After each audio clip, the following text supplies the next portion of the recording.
میں ایک بار پھر اسی گھر میں دلہن بن کر بیٹھی تھی، لیکن اس بار میں اس انسان کی دلہن بنی تھی جو میرے لیے بچوں جیسا تھا۔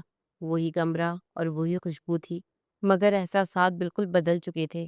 6 ماہ پہلے جب میں یہاں عثمان کی دلہن بن کر آئی تھی تو میری آنکھوں میں ہزاروں خواب تھے اور زندگی جینے کی امنگ تھی، مگر تقدیر نے ایسا کھیل کھیلا کہ عثمان کا ساتھ 6 ماہ میں ہی ختم ہو گیا، اور عدت ختم ہوتے ہی سماجی دباؤ اور گھر والوں کی ضد کے سامنے ہار کر میرا نکاح حمزہ سے کر دیا گیا۔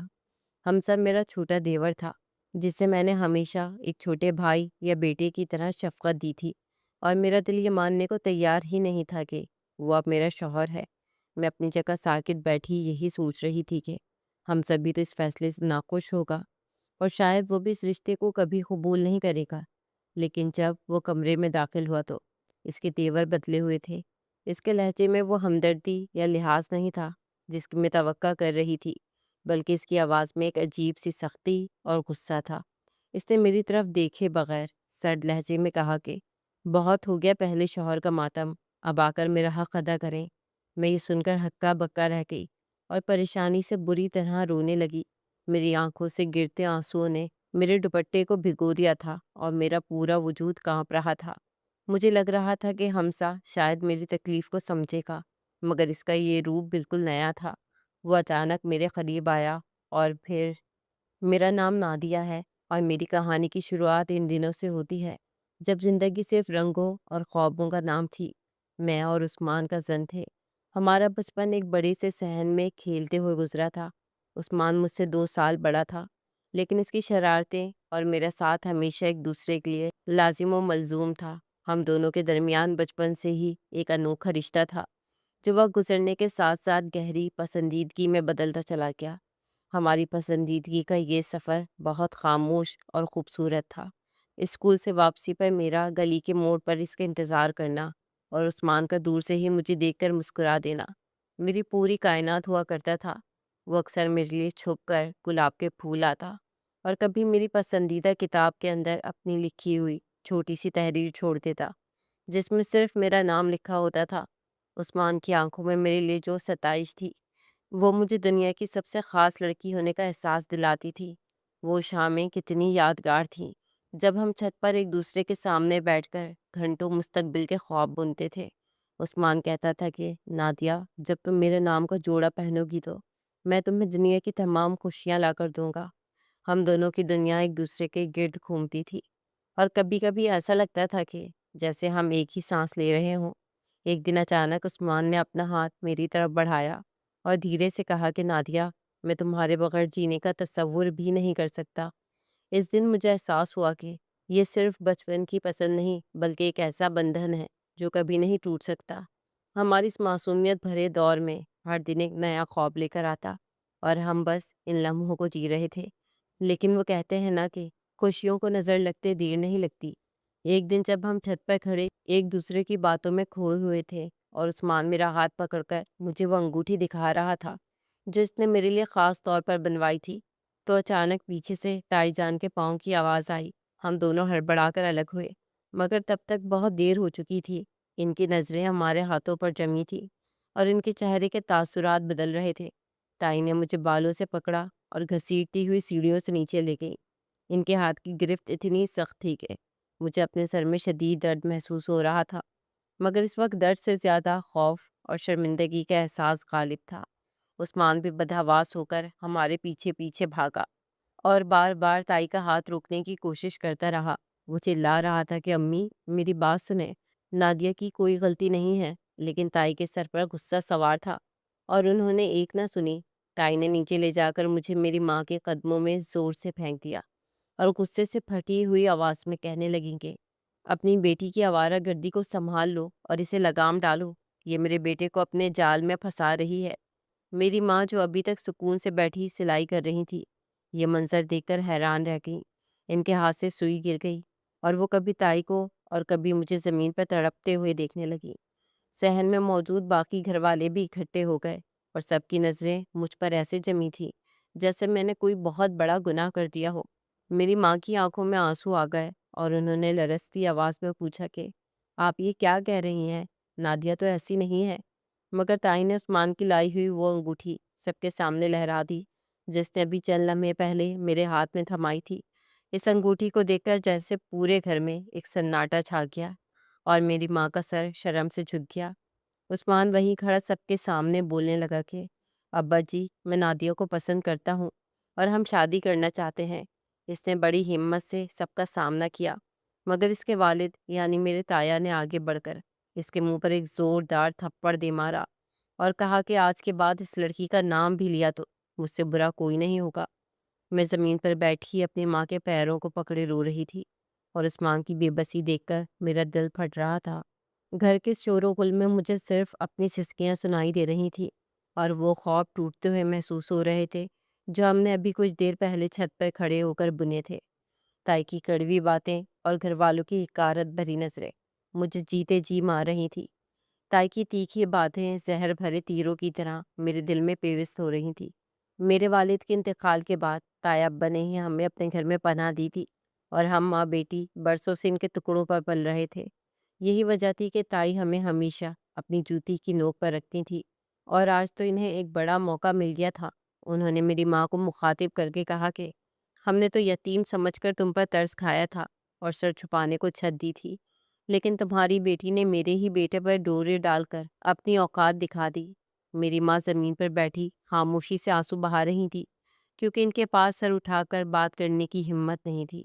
ہم ان کے دسترخوان کے محتاج تھے اور یہ احساس ہمیں ہر لمحہ کو چلتا رہتا تھا۔ تائی نے عثمان کو بازو سے پکڑ کر کمرے کی طرف دھکیلا اور مجھ پہ غراتے ہوئے بولی کہ آج کے بعد اگر تم اس کے آس پاس بھی نظر آئیں تو میں تمہیں اور تمہاری ماں کو اسی وقت گھر سے نکال باہر کروں گی۔ عثمان بے بس تھا۔ وہ اپنے باپ کے رعب اور ماں کی بد زبانی کے آگے کچھ نہ کر سکا، حالانکہ اس کی نظریں بار بار میری طرف اٹھ رہی تھیں۔ تائی ابا جو اب تک خاموش تماشائی بنے ہوئے تھے، انہوں نے گرجدار آواز میں کہا کہ نادیہ کو اندر کمرے میں بند کر دو، اور جب تک اس کا کوئی ٹھکانہ نہیں ہو جاتا یہ باہر نہیں نکلے گی۔ میری ماں نے لرزتے ہاتھوں سے مجھے اٹھایا اور گھسیٹتی ہوئی اس چھوٹے سے اندھیرے کمرے میں لے گئی جو ہمیں رہنے کے لیے دیا گیا تھا۔ وہاں پہنچ کر ماں نے دروازہ اندر سے بند کیا اور پھوٹ پھوٹ کر رونے لگی۔ وہ مجھ سے کہنے لگیں کہ نادیہ، تو نے یہ کیا کیا؟ ہمیں پہلے ہی یہاں حقارت سے دیکھا جاتا ہے، اب ہم کہاں جائیں گے؟ میں فرش پر ڈھیر ہو گئی اور اپنی قسمت پر رونے لگی۔ مجھے عثمان سے محبت تھی اور یہ کوئی گناہ نہیں تھا، لیکن میری غریبی اور یتیمی نے اسے ایک جرم بنا دیا تھا۔ تائی باہر سے اب بھی اونچی آواز میں ہماری غربت کا مذاق اڑا رہی تھی اور بار بار یہ کہہ رہی تھی کہ ایک پائی کی اوقات نہیں اور خواب شہزادوں والے دیکھتی ہے۔ مجھے اپنی بے بسی پر اتنا غصہ آ رہا تھا کہ جی چاہ رہا تھا اپنی جان دے دوں، مگر ماں کا چہرہ دیکھ کر ہمت ہار جاتی۔ کئی دن گزر گئے، مجھے اس کمرے میں قید کر دیا گیا تھا۔ نہ روشنی تھی اور نہ سکون، بس دیواروں سے آتی عثمان کی آوازیں سنتی تھی جو اپنے ماں باپ سے میرے لیے لڑ رہا تھا۔ وہ چیخ چیخ کر کہتا تھا کہ نادیہ میری پسند ہے اور میں اس سے شادی کروں گا، لیکن تائی کا جواب ہمیشہ ایک ہی ہوتا تھا کہ وہ ایک نوکرانی کی بیٹی ہے اور اس گھر کی بہو کبھی نہیں بن سکتی۔ ان کی نفرت اتنی گہری تھی کہ وہ یہ بھول گئی کہ میں بھی اسی گھر کا خون تھی۔ پھر ایک دن تائی اچانک ہمارے کمرے میں آئی۔ ان کے چہرے پہ ایک عجیب سی فاتحانہ مسکراہٹ تھی، لیکن ان کے انداز میں جیسے انگارے بھرے تھے۔ انہوں نے دروازہ زور سے کھولا اور اماں کی طرف دیکھ کر کٹیلی آواز میں کہنے لگیں کہ لو بھائی، خوش ہو جاؤ، اپنی بیٹی کو تیار کر دو، آج شام اسے دیکھنے والے آ رہے ہیں۔ تائی ابا نے اپنے کارخانے کے ایک کاریگر کے ساتھ اس کا رشتہ پکا کر دیا ہے۔ وہ غریب لوگ ہیں اور اسے اسی حال میں قبول کرنے کو تیار ہیں۔ اب اس بوجھ کو اس گھر سے رخصت کرنا ہی بہتر ہے تاکہ میرے بیٹے کی جان چھوٹ سکے۔ میں یہ سن کر ساکت رہ گئی اور اماں کے ہاتھ سے پانی کا گلاس چھوٹ کر فرش پہ گر گیا۔ اماں نے لرزتی آواز میں تائی کی منت کی کہ بھابھی، ابھی تو یہ بچی ہے اور عثمان بھی تو اسے پسند کرتا ہے، آپ اسے کسی کاریگر کے پلے کیوں باندھ رہی ہیں؟ لیکن تائی نے وہیں کھڑے کھڑے اماں کو ایک زوردار جھڑک دی اور کہنے لگیں کہ اپنی اوقات مت بھولو، تم لوگ ہمارے ٹکڑوں پہ پل رہے ہو اور اب اپنی بیٹی کے نخرے دکھا رہی ہو۔ یہ کاریگر اس کے لائق ہے، کیونکہ ایک یتیم اور بے سہارا لڑکی کو محلوں کے خواب نہیں دیکھنے چاہیے۔ تائی کی باتیں سن کر میرا دم گھٹنے لگا۔ مجھے لگا جیسے میرے چاروں طرف کی دیواریں مجھ پر گرنے والی ہیں۔ عثمان کا وہ خواب کہ وہ مجھے اس گھر کی ملکہ بنا کر رکھے گا، پل بھر میں چکنا چور ہوتا نظر آ رہا تھا۔ تائی نے جاتے جاتے مڑ کر ایک حقارت بھری نظر مجھ پر ڈالی اور کہا کہ اگر تم نے شام کو لڑکے والوں کے سامنے کوئی ڈرامہ کیا یا رونے دھونے کی کوشش کی تو یاد رکھنا، تمہاری ماں کو اسی وقت اس گھر سے دھکے دے کر نکال دوں گی، اور پھر تم دونوں سڑکوں پر بھیک مانگنا۔ اماں بے بسی سے میرے پاس آ کر بیٹھ گئی اور مجھے سینے سے لگا کر رونے لگی۔ وہ جانتی تھی کہ تایا ابا کا فیصلہ پتھر پر لکیر ہے اور ہم ان کے احسانوں تلے اتنے دبے ہوئے ہیں کہ انکار کی جرت نہیں کر سکتے۔ میں بس خاموش پتھر کی مورت بنی یہ سوچتی رہی کہ عثمان کہاں ہے؟ کیا اسے پتہ ہے کہ میرے ساتھ کیا ہونے جا رہا ہے؟ کیا وہ اپنے تایا کے کارخانے میں کام کرنے والے ایک عام سے مزدور کے سامنے مجھے ہار جائے گا؟ اس دن سورج ڈھلنے سے پہلے ہی میری زندگی کی شام ہوتی محسوس ہو رہی تھی۔ وہ شام میرے لیے کسی قیامت سے کم نہیں تھی۔ جب اماں نے روتے ہوئے مجھے وہ پرانا سا جوڑا پہنایا جو تائی نے کسی پرانی الماری سے نکال کر دیا تھا، میری آنکھوں میں کاجل نہیں بلکہ آنسوؤں کا سیلاب تھا جو رکنے کا نام نہیں لے رہا تھا۔ نیچے سے مہمانوں کے کہکوں کی آوازیں آ رہی تھی اور تائی کی بلند آواز میں دی جانے والی ہدایات مجھے یہ یاد دلا رہی تھی کہ میں اس گھر کے لیے صرف ایک بوجھ ہوں جسے اب کسی بھی طرح اتارنا ضروری ہے۔ شام کے سائے گہرے ہوتے ہی مجھے زبردستی تیار کر کے نیچے صحن میں لایا گیا جہاں وہ لوگ بیٹھے تھے۔ ان کا حلیہ دیکھ کر ہی میرا جی متلانے لگا۔ وہ کاریگر اور اس کے ساتھ آئی اس کی ماں اور بہنیں اتنے عجیب لگ رہے تھے کہ بیان سے باہر تھا۔ ان کے میلے کچیلے اور بھڑکیلے کپڑے، ان کے چہروں کی بدتمیز چمک اور زور زور سے ہنسنے کا انداز بتا رہا تھا کہ وہ کس قدر غیر مہذب لوگ تھے۔ وہ شخص جس کے ساتھ میرا رشتہ جوڑا جا رہا تھا، اس کی آنکھوں میں ایک ایسی غلیظ نظر تھی جو مجھے جیتے جی مار رہی تھی۔ وہ بار بار اپنے پان سے رنگے ہوئے ہونٹوں پر زبان پھیر رہا تھا اور مجھے سر سے پاؤں تک ایسے دیکھ رہا تھا جیسے میں کوئی بکنے والی شے ہوں۔ تائی جان بہت خوش اخلاقی سے ان کی آؤ بھگت کر رہی تھی اور بار بار میری تعریفوں کے پل باندھ رہی تھی، حالانکہ ان کے لہجے میں اب بھی میرے لیے وہی حقارت تھی جو چھپائی نہیں چھپ رہی تھی۔ لڑکے کی ماں نے اپنے میلے دانت نکال کر مجھے دیکھا اور ایک دم سے میرا ہاتھ پکڑ کر کھینچا اور اپنی انگلی سے ایک پرانی سی اور کالی پڑی ہوئی انگوٹھی نکال کر میرے ہاتھ میں ٹھونس دی۔ انہوں نے تائی سے کہا کہ ہمیں لڑکی پسند ہے، بس اب جلد ہی اسے بیاہ کر لے جائیں گے۔ وہ انگوٹھی میرے ہاتھ پر کسی گرم لوہے کی طرح لگ رہی تھی جس نے میری روح تک کو جھلسا دیا تھا۔ ان لوگوں کے جانے کے بعد جب میں اپنے کمرے میں پہنچی تو میں نے وہ انگوٹھی اتار کر دور پھینکی اور فرش پہ بیٹھ کر دھاڑے مار مار کر رونے لگی۔ میری چیخیں دیواروں سے ٹکرا رہی تھی مگر وہاں سننے والا کوئی نہیں تھا۔ اماں بھی میرے پاس آ کر بیٹھ گئی، ان کی آنکھوں میں بھی بے بسی کے موتی تھے۔ انہوں نے تائی کے پاس جا کر دبی دبی آواز میں احتجاج کرنے کی کوشش کی اور کہنے لگیں کہ بھابھی، وہ لوگ ذرا بھی اچھے نہیں لگ رہے تھے، ان کا رہن سہن اور لڑکے کے اعتبار بہت عجیب تھے، میری بچی وہاں کیسے رہے گی؟ مگر تائی نے اماں کی بات مکمل ہونے سے پہلے ہی انہیں چپ کرا دیا اور گرج کر بولی کہ اب تم ہمیں یہ سکھاؤ گی کہ کون اچھا ہے اور کون برا؟ وہ لوگ غریب ضرور ہیں مگر شریف ہیں اور تایا ابا کے وفادار ہیں۔ اس سے بہتر رشتہ اس یتیم لڑکی کے لیے کہیں سے نہیں آئے گا۔ تائی کی باتوں میں وہی پرانی نفرت تھی۔ انہوں نے صاف کہہ دیا تھا کہ شادی اگلے ہفتے ہی ہوگی اور اب اس پر کوئی بحث نہیں کی جائے گی۔ اماں اپنا سر پکڑ کر بیٹھ گئی اور میں بس یہ سوچتی رہی کہ کیا میرا خدا بھی مجھے ان ظالموں کے رحم و کرم پر چھوڑ دے گا؟ مس عثمان کی منتظر تھی جو تایا ابا سے جھگڑا کر کے اور غصے میں پچھلے ایک ہفتے سے نہ جانے گھر چھوڑ کر کہاں چلا گیا تھا۔ اسے تو یہ بھی علم نہیں تھا کہ اس کی عدم موجودگی میں تائی نے میرے سودے کی پوری تیاری کر لی ہے اور ایک ایسی جگہ میرا رشتہ طے کر دیا ہے جہاں سے واپسی کا راستہ صرف موت کی طرف جاتا تھا۔ میں ہر آہٹ پر دروازے کی طرف دیکھتی کہ شاید عثمان آ جائے اور مجھے جہنم سے نکال لے، لیکن عثمان نہیں آیا، بلکہ عثمان کا چھوٹا بھائی حمزہ ہاسٹل سے اپنی چھٹیاں گزارنے گھر واپس آ گیا۔ حمزہ جو بڑے شہر میں پڑھتا تھا اور گھر کے ان تمام جھگڑوں سے بے خبر تھا، جب گھر پہنچا تو اسے فضا میں پھیلی گھٹن کا احساس ہوا۔